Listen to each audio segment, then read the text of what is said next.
내가 믿고 또 의지하는 내 모든 영혼 자라는 주님 늘 돌보아 주실 것을 나는 확실히 아멘. 이 시간 우리 함께 합심하여 주 앞에 감사와 간구의 기도를 드리심으로 2026년 신년 집회 셋째 날 시간을 주님 앞에 드립니다. 함께 기도합니다.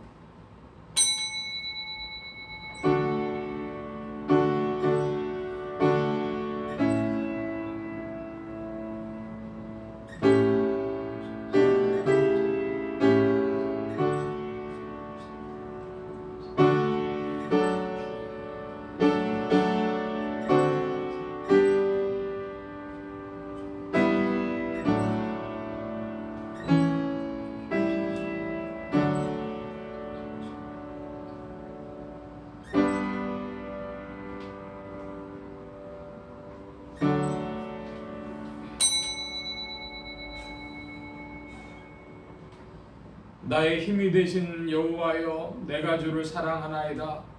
여호와는 나의 반석이시요 나의 요새시요 나를 건지시는 자시요 나의 하나님이시요 나의 피할 바위시요 나의 방패시요 나의 구원의 뿌리시요 나의 산성이시로다. 아멘. 만복의 근원 되신 하나님 감사합니다.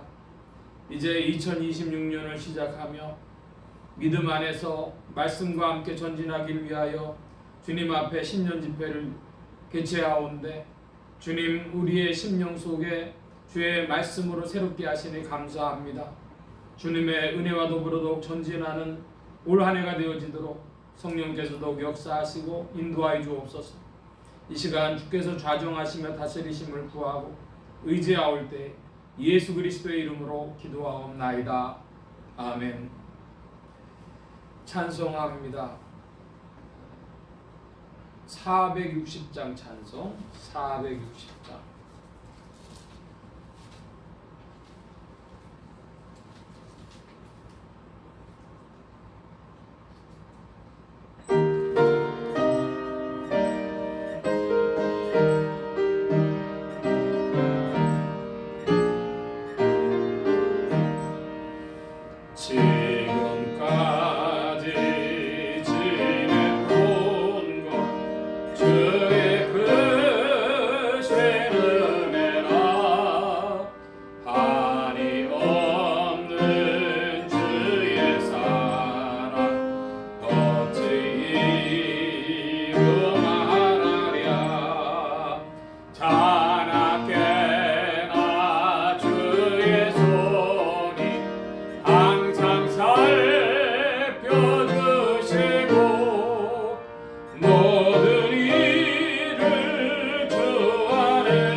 주의 손을 굳게 잡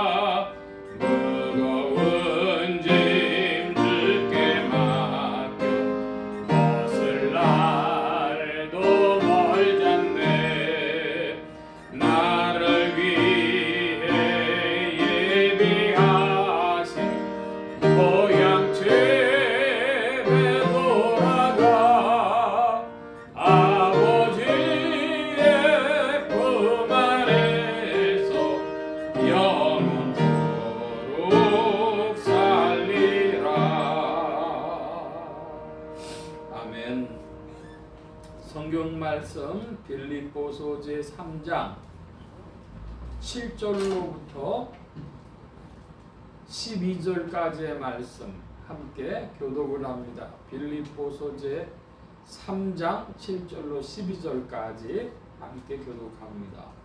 제가 3장 7절 말씀 먼저 봅니다.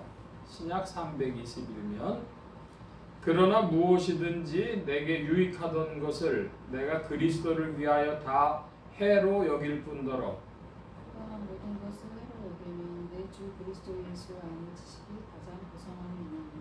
내가 그를 위하여 모든 것을 잃어버리고 배설로라 여기는 그리스도를 알고 그 안에서 발견되려 함이니 내가 가진 의는 율법에서 난 것이 아니요 오직 그리스도를 믿음으로 말미암은 것이니 곧 믿음으로 하나님께로서 난 의라. 내가 그리스도와 그 부활의 권능과 그 고난의 참여함을 알려하여 그의 죽으심을 공부하다. 어찌하든지 죽은 자 가운데서 부활에 이르려 하노니 내가 이미 얻었다함도 아니요 온전히 이루었다함도 아니라 오직 내가 그리스도 예수께 잡힌 바 된 그것을 잡으려고 쫓아가노니. 아멘. 464장 찬송 1절 2절 두 절을 부르겠습니다. 464장 1, 2절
기도합니다.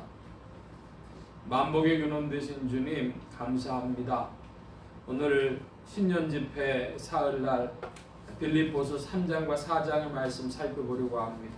주께서 말씀에 빛을 비춰주셔서 성령의 감동이 주의 백성들 속에 더욱 있게 하시고 전하는 자와 듣는 자의 마음속에 주님의 열심이 되게 하여 주시고 은혜가 되게 하시며 또한 능력이 되게 하여 주옵소서.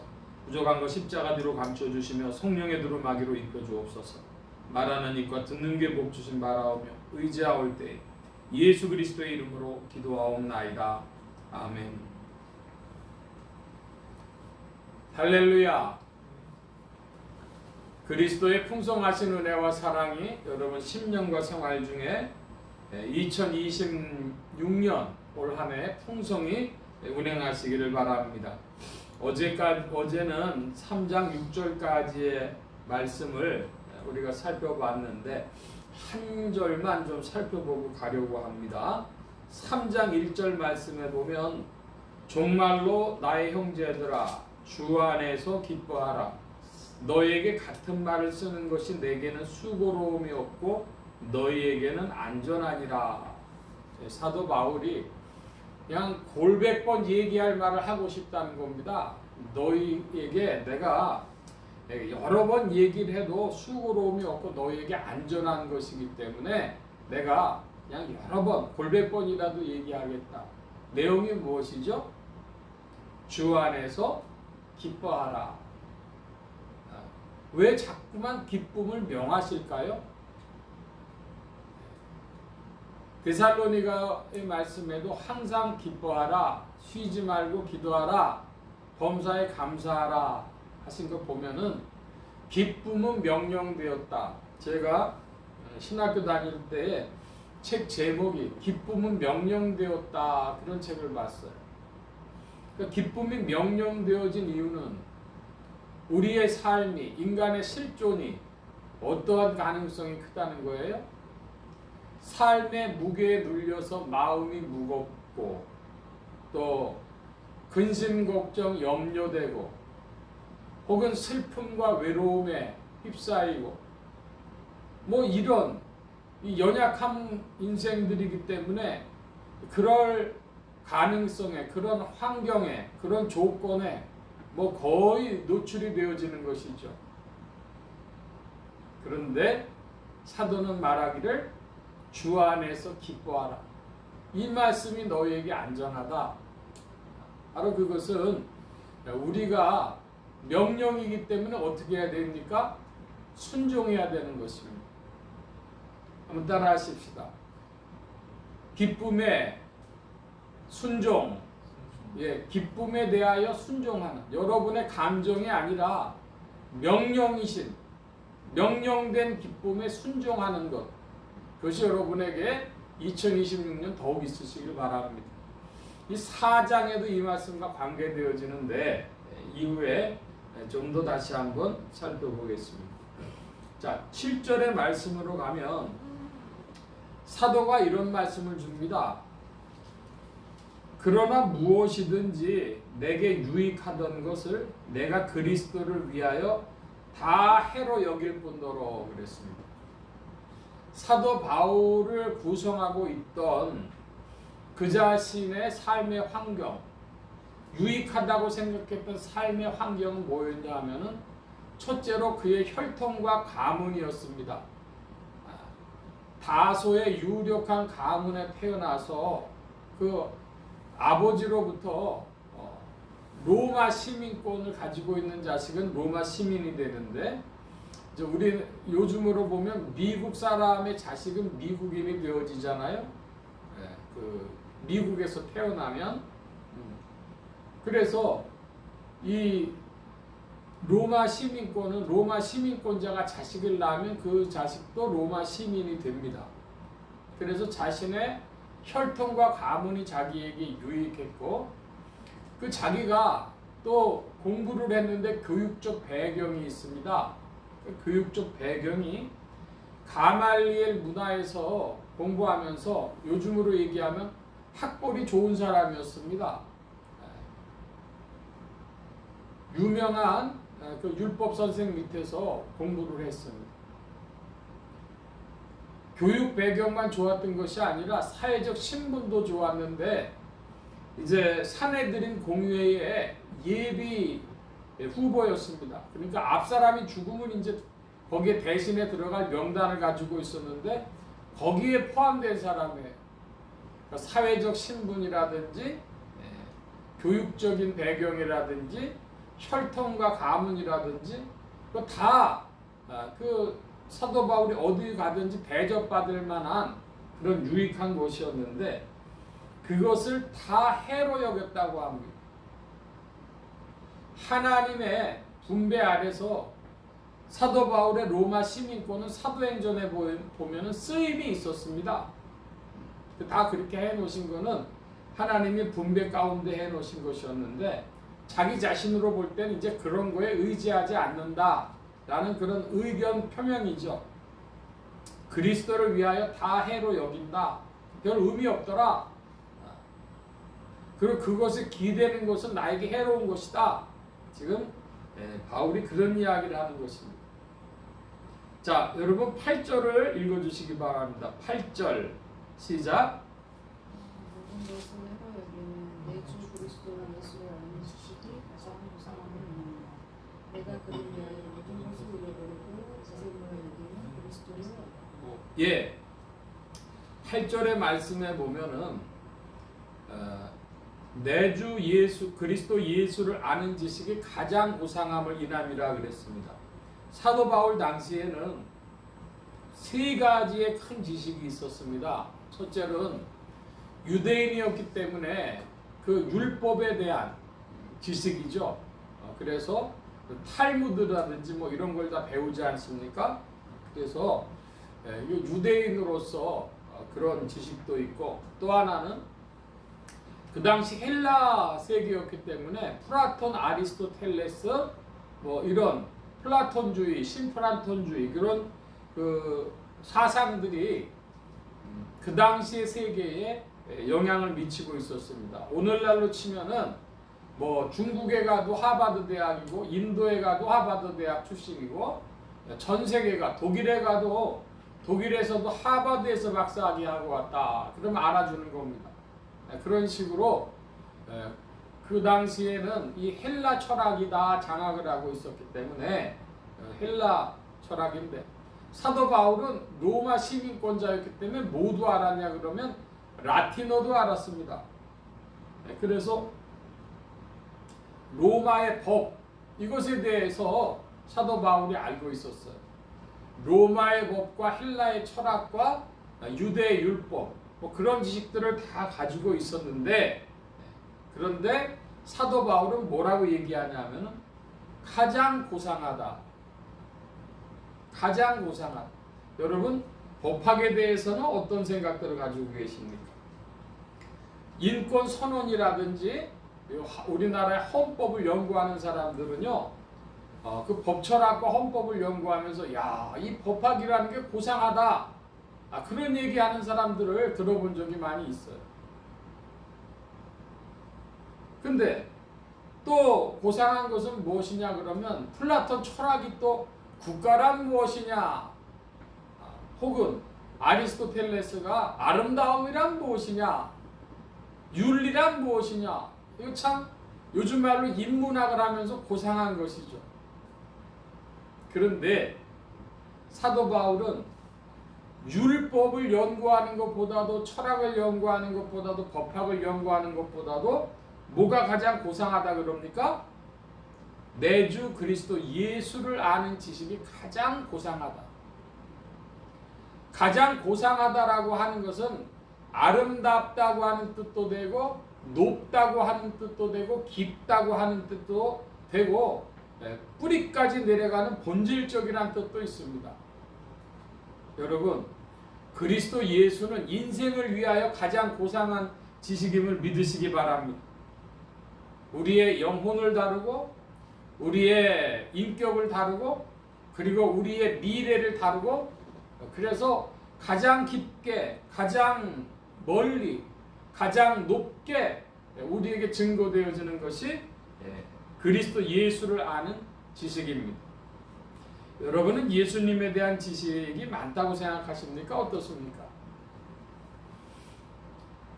2000년 동안 많은 신학자들이 그리스도 예수에 대해서 더 알기를 원했지만 아직도 모르는 게 많죠. 인간의 지식이 한계입니다. 어거스틴이라고 하는 이가 삼위일체에 대해서 굉장히 고민을 하다가 어느 날 꿈을 꿨습니다. 어거스틴이 꿈을 꿨는데 바닷가에 자기가 있더래요. 바닷가에서 그 물을 퍼가지고 모래 위로 자꾸 붓는 겁니다. 그랬더니 지나가던 이가 물어보더랍니다.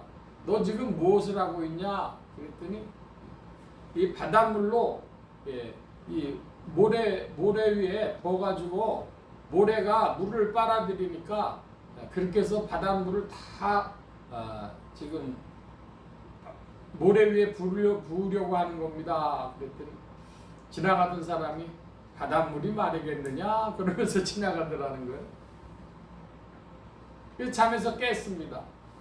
여러분, 바가지로 바닷물을 퍼가지고 모래 위에 부으면 언제 바닷물이 마르겠어요?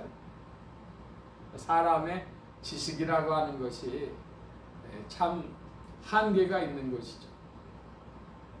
그래서 그리스도 예수를 아는 지식을 정말 가장 고상하다고 여러분 믿느냐?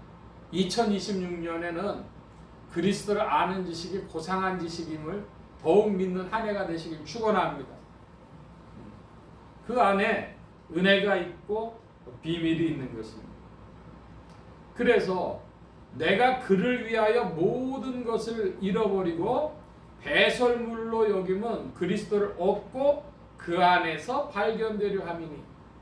먼저 후반절부터 살펴보면 그리스도를 얻는다. 그럼 내가 그리스도를 품는 것 같아요. 내 안에 그리스도께서 와 계시는 것 같아요.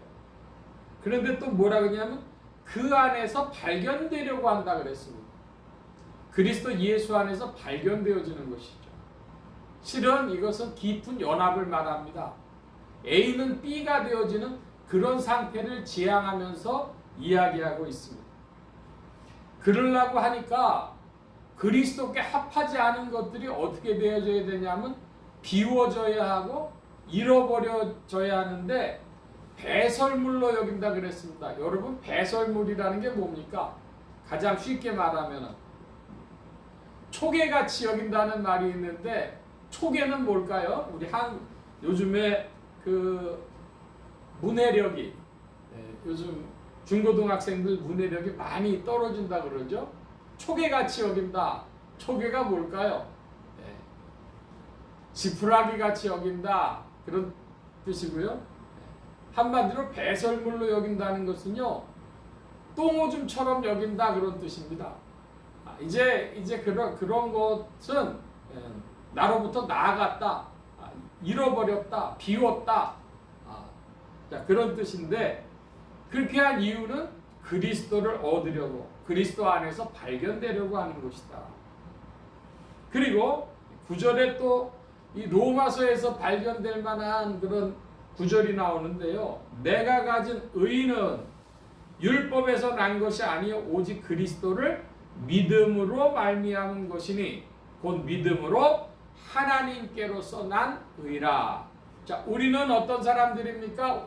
루터의 말을 빌으자면 우리는 죄인이면서 의인인 사람들입니다. 어떻게 의인이 됐습니까? 그리스도의 은혜로 말미암아, 또한 그리스도를 믿음으로 말미암아 우리가 의를 얻었는데 그 의를 자세히 보면 믿음으로 하나님께로서 난 의다. from가 하나님께로서부터 온 의입니다.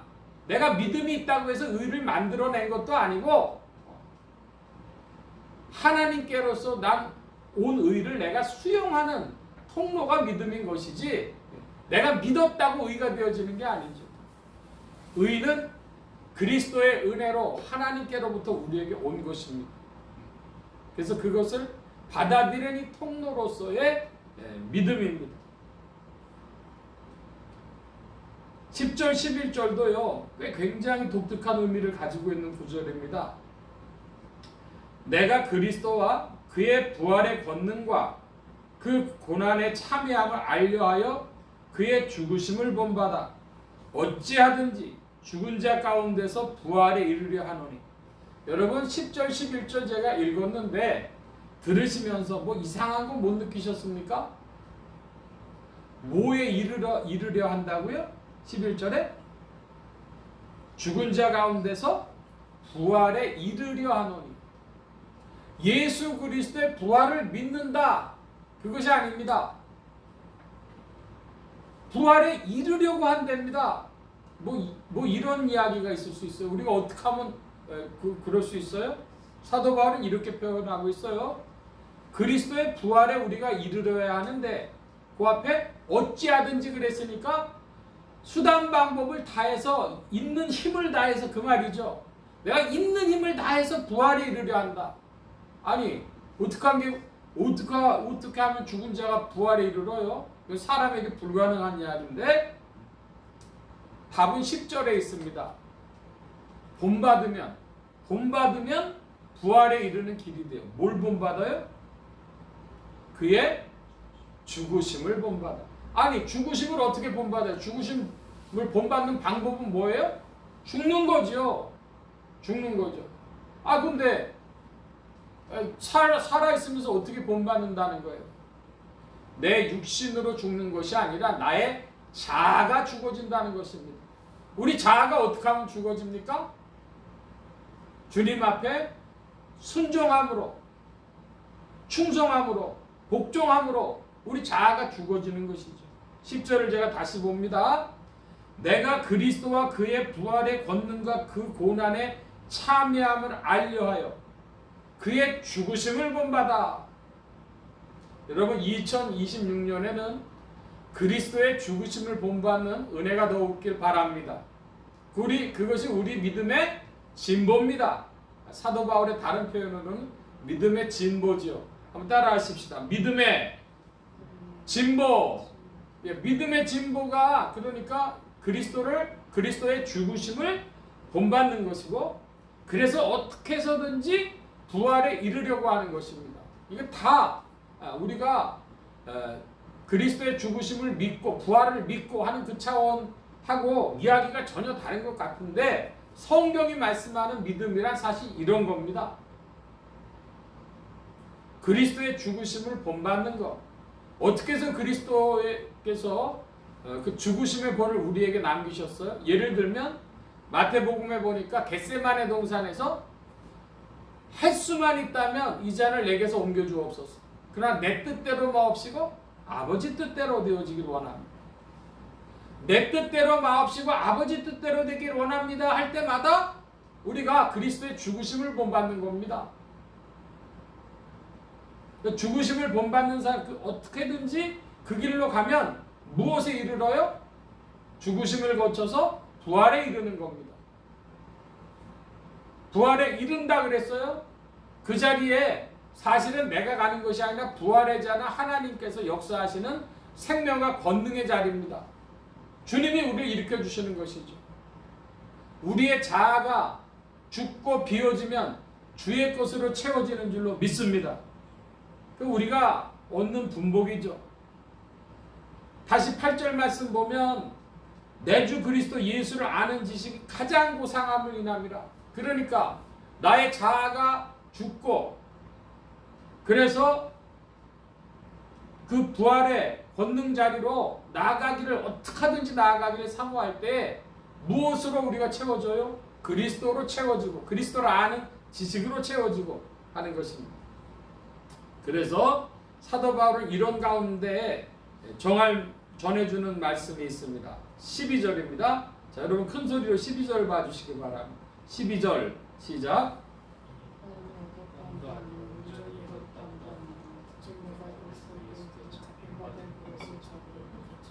아멘. 자, 여러분 질문합니다. 우리는 성경을 하나님의 말씀이라고 합니다. 사도 바울이 이렇게 표현하고 있습니다. 내가 이미 얻었다 함도 아니요 온전히 이루었다 함도 아니라 나는 그것을 잡으려고 쫓아간다. 지금 누구 얘기예요 이거? 이게 바울 얘기입니까? 하나님의 말씀입니까? 이거 바울 얘기인데 왜 우리가 하나님의 말씀이라고 그럽니까? 바울을 통해서, 바울의 인격을 통해서 다 들어서 우리에게 주시는 하나님의 계시, 그것이 하나님의 말씀입니다. 굉장히 주목할 만한 좋은 이해가 되는 구절이죠. 내가 그랬습니다. 내가는 바울인데 바울이 어떻게 하겠대요? 이미 얻었다 함도 아니고 온전히 이루었다 함도 아니고 그리스도께 잡힌 바 된 주의 예정, 주의 은혜, 이것만 있는 것이 아니라 잡힌 바 된 그것을 어떻게 하려고? 잡으려고 쫓아가노라. 그러니까 은혜 안에서 우리가 달려가는 것입니다. 은혜로 주신 믿음 안에서 믿는 것입니다. 할렐루야. 깨닫길 바랍니다. 은혜로 베풀어 주신 믿음 안에서 우리가 믿고 그 주신 믿음을 지키고 하는 것이지, 내가 못한다고 착각하면 안 되겠고, 그리고 그 믿음은 어떤 믿음이냐? 참 고상한 어떠한 세계를 우리에게 전해주시는데 우리의 자아가 죽는 거, 그거보다 고상한 것 없어요. 그것이 그리스도를 본받는 것인, 그의 죽으심을 본받는 것이고, 그러함으로 어떻게 해서든지 부활에 이르는 그 길입니다. 여러분, 우리의 자아가 주 안에서 처리되어져서 새 생명에 이르는 그 복됨이 더해지는 2026년 되시길 축원합니다.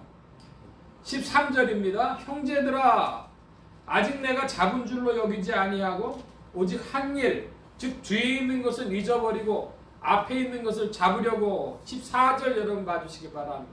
14절 시작.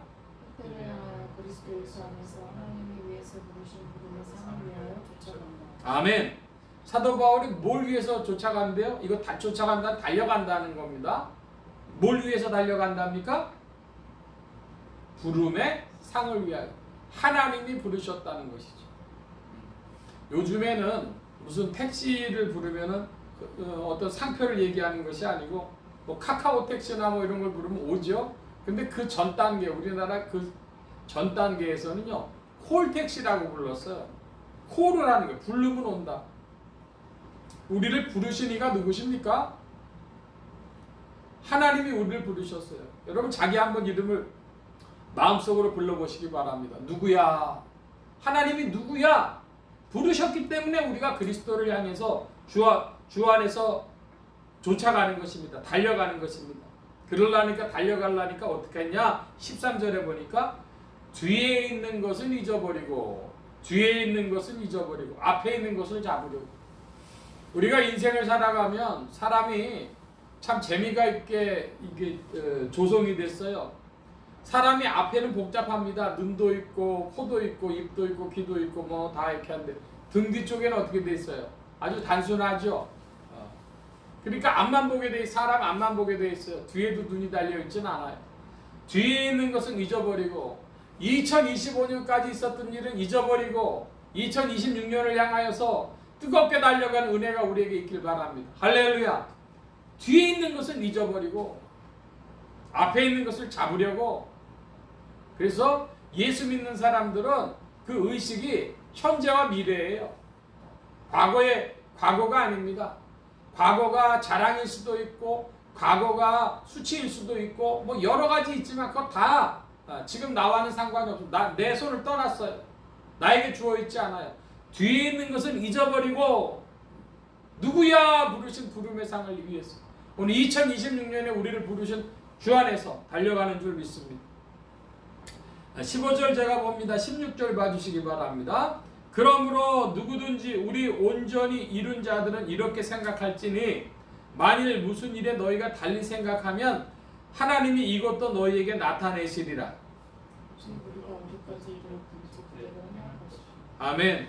사도 바울이 이 말씀을 주는 이유는 무엇입니까? 빌립보 교인들에게 그 마땅히 나아갈 길을 지금 제시하고 있는데 그리스도를 본받는 것을 제시하고 있는데 어떤 사람들은 나 이만치 말씀이 괜찮다 하는 사람도 있고 아이고 나는 가만 보니까 이 믿음 생활이 신통치 않구나. 나는 안 되겠다. 그런데 그런 생각 가질 것이 아니고 뒤에 있는 것은 딱 접어버리고 오늘부터 지금부터 나가자 이런 말씀이죠. 어디까지 이르렀든지 그대로 행할 것이라. 그래서 우리는 미래지향적입니다. 과거에 어떤 걸 자꾸 평가하고 판단할 일이 아니라 오늘을 기준으로 열심을 내야 되겠습니다. 17절로 21절까지 교독을 합니다. 17절로 21절. 형제들아 너희는 함께 나를 본받으라. 또 우리로 본을 삼은 것 같이 그대로 행하는 자들을 보이라. 내가 여러 번 너희에게 말하노니 저도 눈물을 흘려 말하노니 여러 사람들이 그리스도 십자가의 원수를 행하노니 저희 마침은 멸망이요 저희의 신은 배요 그 영광은 저희의 부끄러움에 있고 땅의 일을 생각하는 자라. 오직 우리의 신의 것은 하늘에 있는지라 우리로서 구원하는 자주 예수 그리스도를 기다리노니 21절 함께 봅니다. 그가 만물을 자기에게 복종케 하실 수 있는 자의 역사로 우리의 낮은 몸을 자기 영광의 몸의 형체와 같이 변케 하시리라. 아멘. 빌립보서 3장 17절로 21절까지 말씀도 보면은 중요한 것들이 많이 나오는데요. 그리스도 십자가의 원수라 그랬습니다. 그거는 어떤 이들이냐 그러면 믿는다고 하는 자들 중에서의 그리스도의 원수를 말하는 겁니다. 사도 바울이 눈물을 흘리면서 말한다. 아니 믿는다 그런 사람이 왜 십자가의 원수냐? 그렇게 삶을 사느냐? 그 이야기를 하고 있는 것입니다. 거기에 요체는 무엇이냐? 19절에 보면 저희의 신은 배요 그랬습니다. 저희의 신이 배라는 게 무슨 뜻이에요? 여러분 배가 무슨 작용을 합니까? 사람들에게 무엇을 먹고 배가 고프다 우리 그런 얘기를 하잖아요. 그러니까 이 사람들이 배가 고파요. 그 배고픈 걸 채우려고 하는 거예요. 그 배고픈 게 주로 뭡니까? 배가 고프다, 못 산다, 잘 산다. 뭐 옛날에는 보릿고개도 뭐 있고 있으니까 일단 1차적으로 중요했던 것이 먹고 사는 겁니다. 삼시세끼 입에다가 풀칠을 하는 겁니다. 그게 배예요. 이 먹고 사는 문제, 그 실제적인 자기 이해관계, 경제적인 문제, 그게 저희의 신이라는 겁니다. 그러니까 경제적인 문제가 그 사람들의 신이 되었다는 겁니다. 하나님처럼 되었다는 것이죠. 자기의 경제적인 이해관계만을 가지고 살아가는 사람들이면 뭐가 돼요? 십자가의 원수가 됩니다. 그리스도 십자가의 원수로 행하느니라. 저희의 신은 배요. 기억하시기 바랍니다.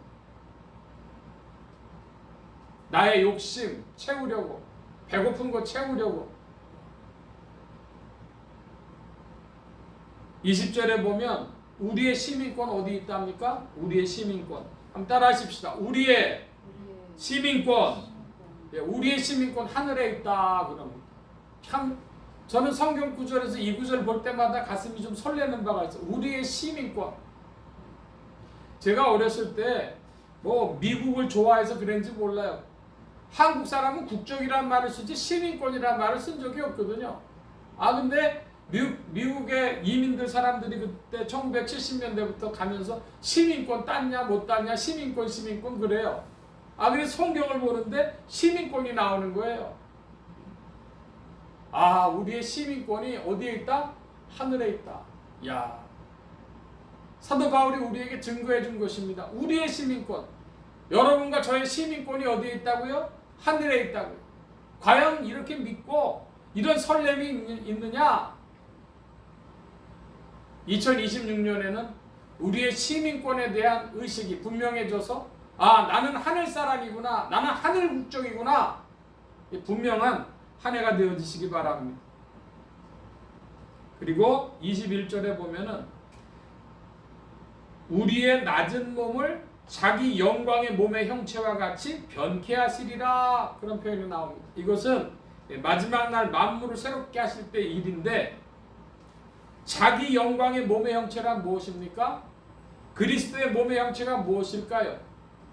그리스도가 지상에 계실 때도 변형된 모습을 제자들에게 보여주셨습니다. 변화산에서. 그리고 부활하신 예수님께서 그 변화된 몸을 보여주셨죠. 요한복음 같은 데 보면 도마는 믿을 수 없다 그랬는데 예수님이 나타나셨습니다. 그러니까 그러시면서 하시는 말씀이 니네들한테 그 먹을 거 있냐 좀 줘봐라. 난 유령이 아니다 하면서 잡수셨단 말이에요. 자, 그러니까 이 몸이 예수님이 보여주신 몸이 육체라고 하는 것인지 영체라고 하는 것인지 우리가 알 수 없는 몸인데 그래서 영체도 아닌 것이 육체도 아닌 것이 우리가 알 수 없는 몸이기 때문에 이걸 보고 흔히 부활체라고 불러왔습니다. 예수님의 부활체와 같이 우리의 지금 이 낮은 몸, 육체에 영혼이 담겨있는 이 모습이 아니라 주님께서 가지신 이 신령한 몸, 그 부활체의 몸과 같은 그것을 우리에게 변케 하실 것이라 하는 그 말씀이시죠. 여기 빌립보서의 9절 9절에 특별한 말씀들은 사실을 우리는 많이 보고 있는 것입니다. 우리 찬송 좀 같이 부르고 4장의 말씀을 볼 텐데 464장 찬송 3절 4절입니다. 464장 3절 4절.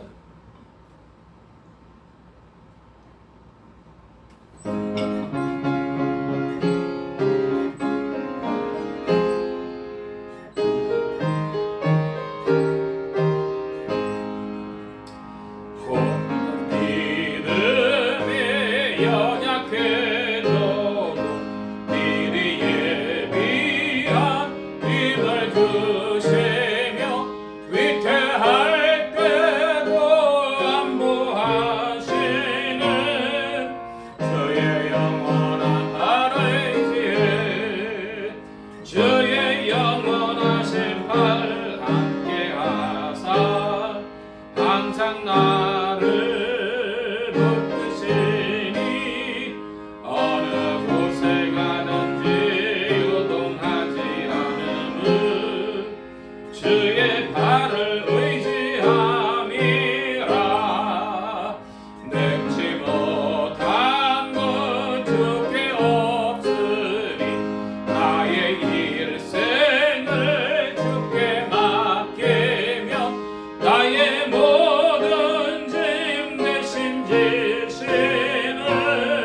이어서 봅니다. 4장 1절로 3절 교독을 합니다. 제가 4장 1절 봅니다.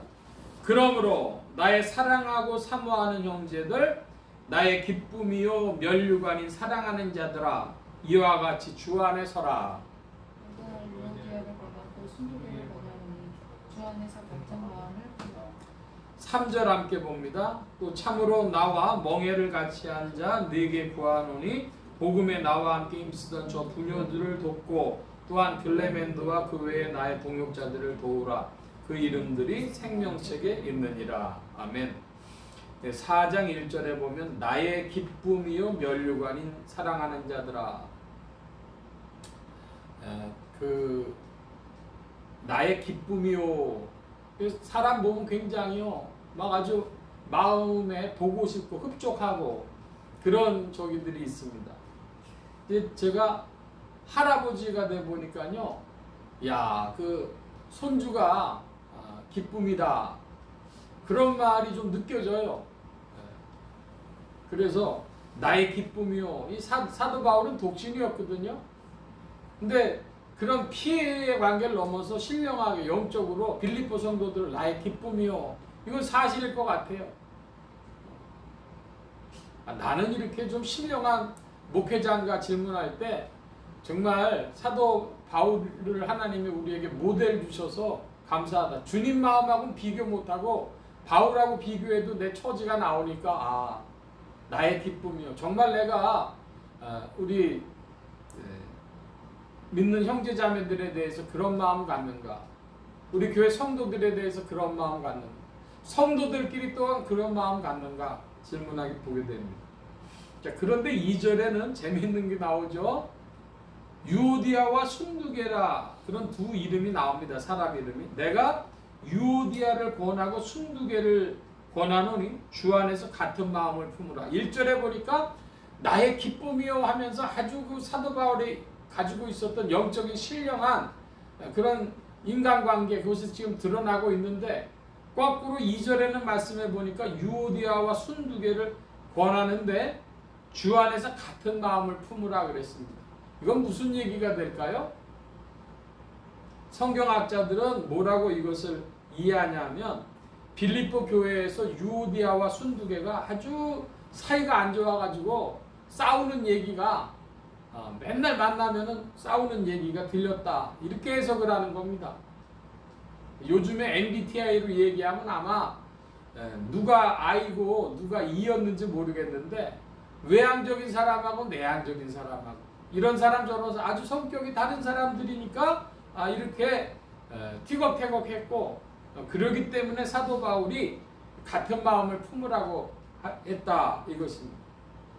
그러니까 사도 바울이 말씀을 잘 썼어요. 4장 1절에는 먼저 나의 기쁨이요 하면서 그런 인간관계를 보여주고 유오디아와 순두개에게 사이좋게 지내라 지금 이렇게 얘기하고 있는 겁니다. 여러분 그러니까 성경책이 얼마나 인격적인 책입니까? 우리가 성령 안에서 우리의 인격이 새로운 피조물로 어떻게 다뤄져야 되겠습니까? 우리는 믿음이라고 하는 것을 굉장히 신령하게만 생각하지 이렇게 싸우는 가운데서도 주의 영에 우리 마음이 이끌려서 변화되는 그런 건 별 관심 없는 것 같아요. 근데 사도 바울이 지금 내가 유오디아를 권하고 순두개를 권한다. 이거 하나님이 권하시는 겁니까? 사도 바울이 권하는 겁니까? 사도 바울이 권했을지라도 바로 여기서 주시는 주님의 빛은 무엇이냐? 그러면 성도들아 서로 한마음 되라. 다투지 마라. I하고 E야. 니들 너무 다투지 마라. 그 말씀 하시는 거예요. 그러니까 우리가 MBTI로 뭐 어떤 것이라 할지라도 어떤 각각의 자기의 기질이 있다 할지라도 주 안에서는 다 다루어진다. 할렐루야. 믿길 바랍니다. 어떤 체질도 다 다루어지게 되어 있는 것입니다. 자, 그래서 3절의 말씀에 또 가보면 그 이름들이 생명책에 있다 그랬습니다. 요한계시록에도 생명책에 나오죠. 한번 따라 하십시다. 생명책. 생명책의 다른 이름은 농명록입니다. 이름이 기록이 되어져 있는 책이라는 거예요. 농명록. 그 이름이 들이 생명책에 있느니라. 여러분은 여러분의 이름이 생명책에 있는 걸 믿으십니까? 또 그 이름이 기록되었다면 흐려지지 않는 것도 믿으십니까? 그런 신앙생활 되실 줄 믿습니다. 2026년에는 생명책에서 이름이 흐려지는 것이 아니라 빛나는 한 해가 되어줘야 하겠습니다. 계속해서 봅니다. 4절부터 또 7절까지, 4절부터 9절까지 보겠습니다. 제가 4절 봅니다. 주 안에서 항상 기뻐하라. 내가 다시 말하노니 기뻐하라.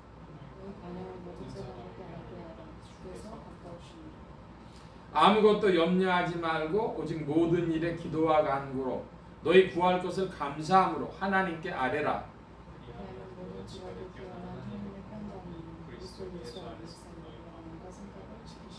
정말로 형제들아 무엇에든지 참되며 무엇에든지 경건하며 무엇에든지 오르며 무엇에든지 정결하며 무엇에든지 사랑할 만하며 무엇에든지 칭찬할 만하며 무슨 덕이 있든지 무슨 기림이 있든지 이것들을 생각하라.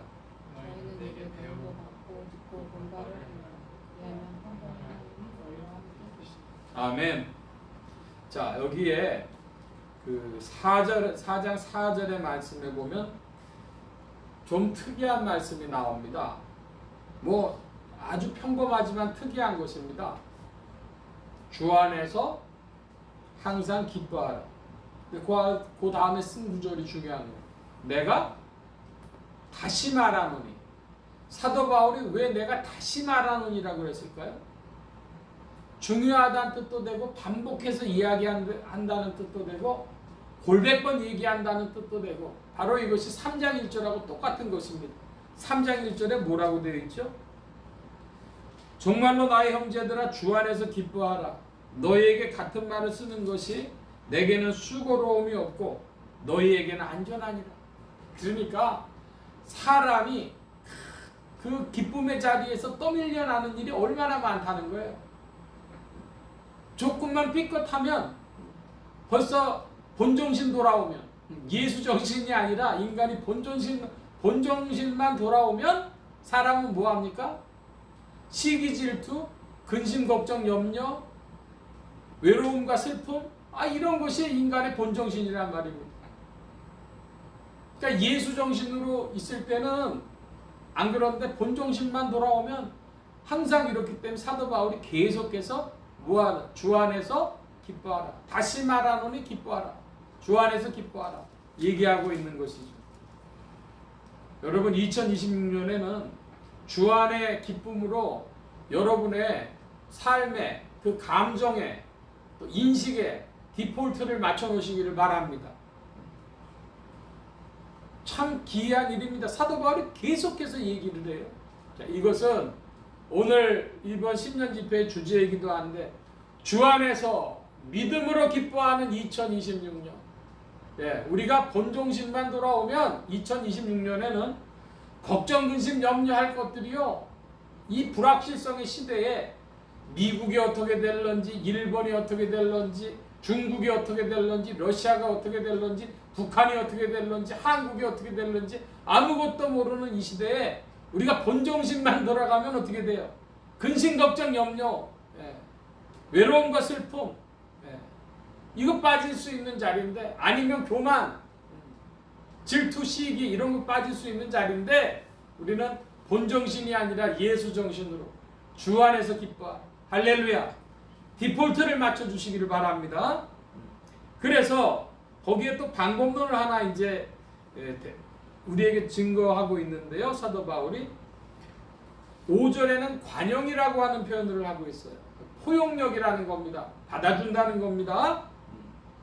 그리고 6절에 보면 아무것도 뭐하지 말고 염려하지 말고, 한마디로 뭐해라 할까요? 6절을 좁히면은 염려하지 말고 하나님께 아뢰라 합니다. 하나님께 아뢰라. 이건 우리 뭐 하라는 이야기죠? 기도하라는 것이죠. 염려하지 말고 오직 모든 일에 기도와 간구로 너희 구할 것을 감사함으로 하나님께 아뢰라. 염려하지 말고 아뢰라. 기도해라. 그러면 7절 말씀과 같이 그리스도 예수 안에서 하나님의 평강이 너희 마음과 생각을 지키시리라. 우리 참 마음에 불안한 일들이요, 미래를 알 수 없으니까 근심 걱정하고 불안한 일들이 많이 우리에게 찾아올 겁니다. 그때 어떻게 하라고요? 주님이 어떻게 하라고 명하시는 겁니까? 첫째는 너의 감정과 인식을 어디다 갖다가 디폴트로 맞춰놔라. 기쁨에 맞춰놔라. 그리고 뭐 해라? 기도해라. 아뢰라. 여러분 2026년의 비결일 줄로 믿습니다. 주 안에서 기쁨으로 전진하는 2026년 되시기 바랍니다. 자, 8절로부터 15절까지 또 한번 보겠습니다. 8절입니다. 정말로 형제들아, 무엇이든지 참되며 무엇이든지 경건하며 무엇이든지 옳으며 무엇이든지 정결하며 무엇이든지 사랑할 만하며 무엇이든지 칭찬할 만하며 무슨 덕이 있든지 무슨 기름이 있든지 이것들을 생각하라. 너희는 내게 배우고 받고 듣고 공부하려는 그리하면 성공의 하나님이 너희와 함께 계시리라. 내가 주 안에서 크게 기뻐함은 너희가 나를 생각하던 것이 이제 다시 싹이 남이니 너희가 또한 이를 위하여 생각은 하였으나 기회가 없었느니라. 내가 불법함으로 말하는 것이 아니라 어떠한 형편이든지 내가 자족하기로 배우니 내가 비천에 처할 줄도 알고 풍부에 처할 줄도 알아. 모든 일에 배부르며 배고픔과 풍부와 궁핍에 일체의 비결을 배웠노라. 내게 능력 주신 자 안에서 내가 모든 것을 할 수 있느니라. 그러나 너희가 내 괴로움에 함께 참여하였으니 잘하였도다. 그래서 말하라. 너희가 알거니와 하늘의 시주에게가 너희를 떠날 때에 주로 가는 너희를 선한 자가 그에게 아무도 없으니라. 아멘. 우리 한국 교회에 70년대 말부터 가장 유명했던 구절을 하나 고르라고 하면은 빌립보서 4장 13절이 그 중에 들어갑니다. 요한복음 3장 16절에 비견될 정도로 유명한 성경의 구절인데 그것은 내게 능력 주시는 자 안에서 내가 모든 것을 할 수 있느니라 한 바로 이 구절입니다. 이 빌립보서 4장 13절 구절을 본문의 맥락 안에서 먼저 찾아본다면 11절 12절에 그 내용이 들어가 있는데요. 어떤 형편이든지 자족하는 것, 그 11절에 표현했고, 그래서 12절은 좀 더 구체적으로 내가 비천에 처할 줄도 알고 풍부에 처할 줄도 알아. 모든 일에 배부르며 배고픔과 풍부와 궁핍에도 일체의 비결을 배웠노라. 여러분, 사도 바울이 어떤 비결을 배웠대요? 어디에 일체의 비결을 배웠대요? 배부를 때와 배고플 때, 풍부할 때와 궁핍할 때, 그 모든 일에 대처하는, 어떤 형편에 있든지 대처하는 일체의 비결을 배웠다 합니다. 자, 그러면 어떤 상황이겠습니까? 배가 부르다면 어떻게 해야 되죠? 안 먹어야 되죠. 근데 배고프면 먹어야 되는데 먹을 게 없을 때는 어떻게 됩니까? 그때는 참고 견뎌야 되겠죠. 풍부할 때 좋을 때는 누리며 살면 되겠죠. 근데 없을 때는 어떻게 됩니까? 비천할 때, 궁핍할 때, 그때는 없으면 없는 대로 버티는 것이죠.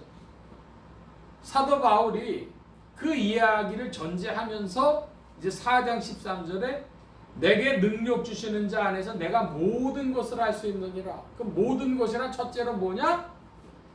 배고플 때나 배부를 때나 풍부할 때나 궁핍할 때나를 이야기를 합니다. 자, 그러면 모두 다른 얘기를 할 수 있겠어요? 건강할 때나 건강하지 못할 때나. 에바브로디도가 병들었지 않습니까? 건강할 때나 병들었을 때나. 혹은요, 다른 사람이 나를 알아줄 때나 못 알아줄 때나, 성공했을 때나 실패했을 때나, 합격했을 때나 불합격했을 때나, 혹은 친구들이 많이 있을 때나 외로워졌을 때나, 이러든 저러든 그 모든 일에 대해서 사도 바울이 일체 비결을 배웠다 그랬는데, 여러분, 그 일체 비결도 답이 있습니다. 사도 바울이 이야기하는 그 일체 비결이라고 할 때 그 일체 비결은 두 가지가 있는데요. 바로 여기 15절 말씀에 보면은 14절 15절에 빌립보 교회가 괴로움에 참여했다고 했고 15절에는 마게도냐를 떠날 때에 주고받은 내일에 참여한 교회가 너희 외에 아무도 없었느니. 그러니까 오늘날 우리가 일체의 비결, 풍부할 때든 궁핍할 때든 잘 될 때든 어려울 때든 그 비결은 뭐냐? 그러면요, 나와 함께 해주는 이들이 있어야 돼. 공동체, 이것입니다. 나와 함께 해주는 이들이 있어. 사도 바울에게도요, 사도 바울이 내 괴로움에 참여했으니 잘했고 너희 외에는 없었다. 그러니까 사도 바울이 빌립보 교회를 어떻게 생각했겠어요? 근데 만약에 그런 공동체가 없다고 한다면은 무엇이 되겠습니까? 그리스도가 비결이 되겠죠. 일체의 비결이 되겠죠. 그런데 중요한 건 뭐냐 그러면 그리스도는 우리가 그리스도를 의지하면 오늘 이 지상에서 그 그리스도의 몸된 교회의 사람들을 우리가 연결되어지도록 공동체와 연결되어지도록 역사하시는 줄 믿습니다. 여러분 주 안에서 모든 것에 대한 일체의 비결을 배워가는 주의 백성들 더욱 되어지시길 축원합니다. 내게 능력 주시는 자 안에서 내가 모든 것을 할 수 있느니라. 언제라도 난 전초미야 이제. 그런 고백이죠 사도 바울이. 여러분 이런 고백이 여러분에게도 더욱 있기를 바랍니다. 자 15절에서부터 23절까지 말씀 서둘러서 좀 보겠습니다. 데살로니가에 있을 때에도 너희가 한 번 두 번 나의 쓸 것을 보내었도다. 내가 상관을 구하며 모든 너희에게 유익하도록 가시를 번성하기를 바랍니다. 내게는 모든 것이 있고 또 풍부한지라 에바브로디도 편에 너희의 준 것을 받았으므로 내가 풍족하니 이는 받으실 만한 향기로운 제물이요 하나님을 기쁘시게 한 것이라. 하나님의 그리스도 예수 안에서 영광 가운데 그 풍성한 대로 너희 모든 뜻을 채우시리라. 20절 함께 봅니다. 하나님 곧 우리 아버지께 세세 무궁토록 영광을 돌릴지어다. 아멘. 사도 바울에게 필요한 물품을 빌립보 교회가 보내줬어요. 그랬더니 사도 바울이 17절에 보면 내가 선물 구하는 것이 아니라 너희에게 과실이 풍성하기를 구한다. 그러면서 이것은 하나님을 기쁘시게 한 것이라 그랬습니다. 뭐 자기가 기뻐할 일이지 뭐 하나님이 뭐 이런 거 물품 가지고 기뻐하시겠어요? 그런데 사실은 거기에는 정이 왔다 갔다 한 것이죠. 빌립보 교인들이 복음에 동참하는 그 마음을 표현해 준 거, 그게 하나님 기쁘시게 했다 이것입니다. 그래서 사도 바울은 또 이렇게 이야기를 합니다. 19절에 그리스도 예수 안에서 영광 가운데 그 풍성한 대로 너희 모든 쓸 것을 채우시리라. 사도 바울이 무슨 자기가 뭘 보고서 이런 말을 할 수 있어요? 하나님은요 심는 대로 거두게 하신 하나님이시니까 복음에 동참한 것에 대해서 채워주실 것이고 그것도 풍성하게 채워주실 것을 지금 축복하면서 이야기하고 있는 것입니다. 여러분 2026년에 우리도 주 안에서 서로 마음을 잘 표시하는 2026년 되어줘야겠습니다. 하나님께 드린 거 하나님께서 채워주시고 갚아주시고 풍성케 하신다 합니다.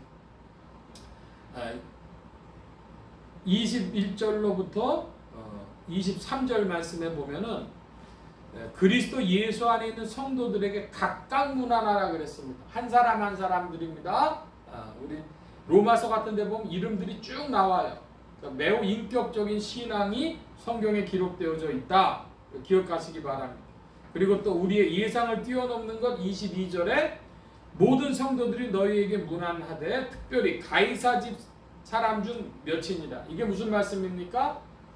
가이사라고 하는 것은 로마의 황제를 말하는데 사도 바울은 지금 로마의 황제 그 감옥에 갇혀 있었습니다. 그 중에 벌써 믿는 사람들이 있었다 이것이죠. 그래서 가이사 집 사람 중 이거 잘못하면 잡히면 죽는 건데 거기에도 믿는 사람이 있었다니까 하나님의 역사를 우리가 제한할 수 없습니다. 우리가 북한을 위해서도 기도할 텐데 2026년 현재 지금 북한에 믿는 이들이 있는 줄 압니다. 그들을 위해서 그들이 자기를 드러내지 못하고 있어도 그들 속에 믿음이 들어간 것 그거 기억하고 하나님께서 그들의 믿음을 더욱 지켜주시도록 기도해 주시기 바랍니다. 23절 다시 봅니다. 주 예수 그리스도의 은혜가 너희 심령에 있을지어다. 사도 바울의 맺은 말이죠. 빌립보서의 내용이 많이 있습니다. 빌립보서에서 가장 강조한 건 무엇이냐? 반복해서 이야기한 것이 무엇입니까? 주 안에서 기뻐하라. 할렐루야. 주 안에서 믿음으로 기뻐하는 2026년 되시고 그렇기 위해서 주 안에서 아뢰며 기도하며 일체 비결을 배우며 내게 능력 주시는 자 안에서 내가 모든 것을 할 수 있느니라 하는 이 믿음이 찾아오는 한 해가 되어주시길 축원합니다. 주의 일들이 오늘도 전진하는 줄 믿습니다. 이 시간 우리 함께 기도합니다. 각자 받으신 말씀 붙잡고 기도하시고 주여 2026년에 주 안에서 기뻐하며 힘차게 전진하게 하여 주옵소서. 예수 소망교회와 온 성도들도 부족한 정도 주의 나라에 동참케 하옵소서. 그리고 우리 올 한 해 기도의 제목들 많이 있는 중에 러시아 우크라이나 전쟁도 끝나게 해주시고 또 북한에도 믿는 이들 속에 믿음 지켜주시고 중보 기도로도 힘쓰는 한 해가 되어지도록 위해서 기도해 주시기 바랍니다. 각자 기도합니다.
만복의 근원 되신 하나님 감사합니다.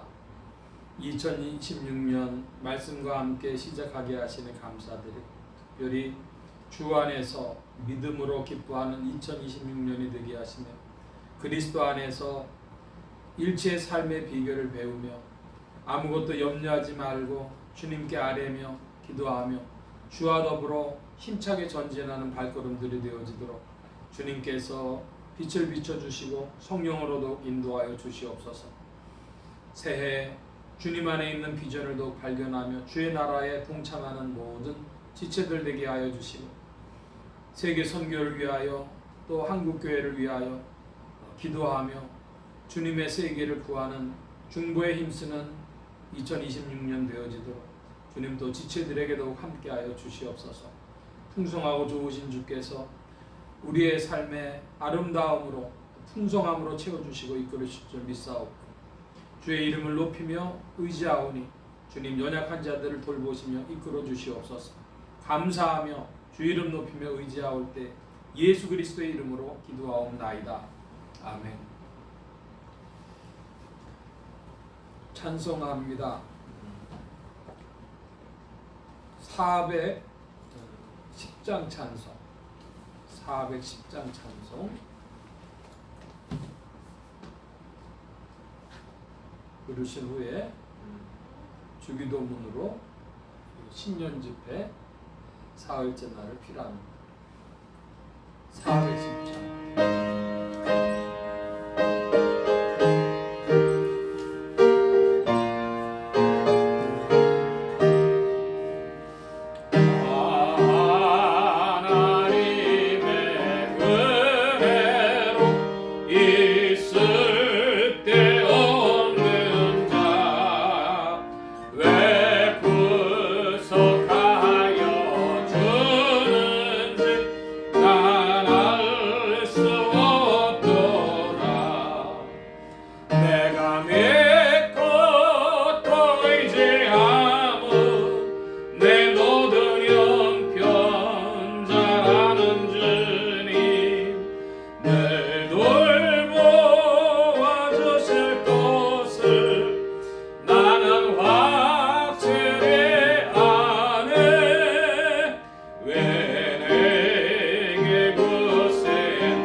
밤에 홍나